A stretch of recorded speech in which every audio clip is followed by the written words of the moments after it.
Now for global business updates, Rotus Oddiri joins us. Good morning, Rotus. Good morning, Dr. Bassi. Good morning, Vimbai, Rufai, all our viewers out there. Oil is in focus this morning because OPEC Plus is going to be meeting today and also on Saturday. So they're also weighing, the possible sanctions against Russia, but then there's the fundamentals of oversupply. So 64.26 Brent, West Texas at 61.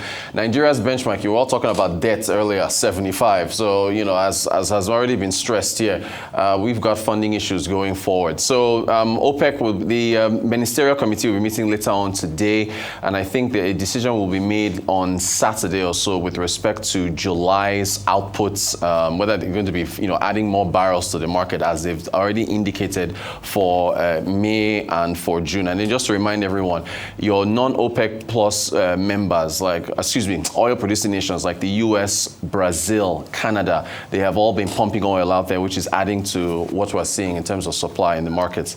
Asia markets were bearish, and I think Japan is one of the reasons why that's happening. So we're seeing, across the board, save for Korea, all in the red, and it's particular because the investors are fretting over Japanese 40-year, in fact, not just 40-year bond yields, but bond yields across the board. They have been rising. We should have a chart showing the trajectory of the rise in the Japanese 40-year bond. Everyone knows that Japan has the highest debt to GDP in the world, about 250%, debt to GDP at 250%.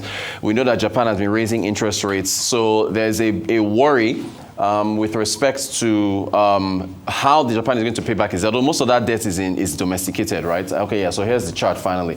So you can see that 3.34. The higher point was last week, Thursday, where it got to 3.36. It's the highest we've seen, and this is a 5-year chart now going back to 2020. So, there's the carry trade issue and a whole lot of other issues with respect to Japan's debts, which is these worries are also being shared with other nations. To the U.S., Elon Musk granted an interview with, I think it was ABC News on Sunday. They're just now releasing snippets of it, where he expressed his disappointment, quote unquote, with the big beautiful bill, saying that it undermines all the cost cutting that Doge has done. They said they will release the rest of that interview later, I think today or this week, but here's a snippet of it. So, I was disappointed to see the massive spending bill, frankly, which increases the budget deficit, not just decrease it, and undermines the work that the Doge team is doing. I actually thought that when this big, beautiful bill came along. I mean, everything he's done on Doge gets wiped out in the first year. I think a bill can be big or it can be beautiful, but I don't know if it can be both. My personal opinion. Remember, we played a clip from Senator Rand Paul of Kentucky yesterday. So you're beginning to see more pushback against this bill and the need to cut spending. Rebecca Minkoff, again, on Trump wanting to have manufacturing in the United States. We're now hearing from more and more small business owners in the U.S. who are saying, listen, it is just too expensive to produce. Not just Apple. This is bringing it down to fashion. Rebecca Minkoff is a co-founder of, I think she named the company after herself, Rebecca Minkoff Co., which is a fashion brand in the US. Here she is talking about how handbags just can't be made in America because it would just make our product more expensive.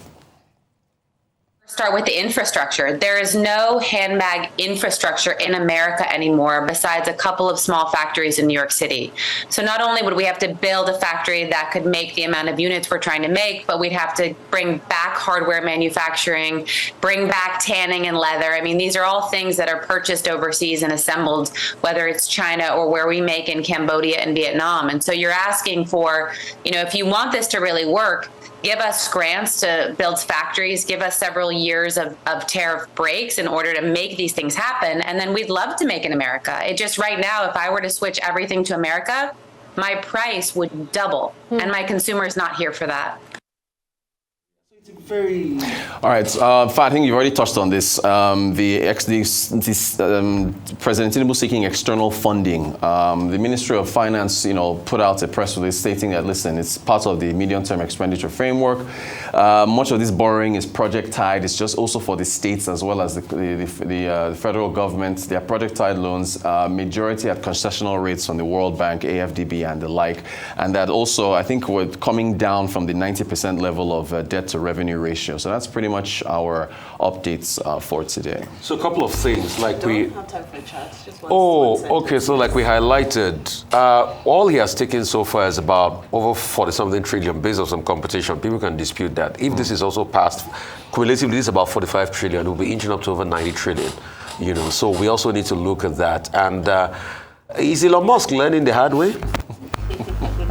We gotta go. On that note, thank you so much. I hope we'll have time to unpack some of these handbag infrastructure. Is that what they're calling it? First world problems.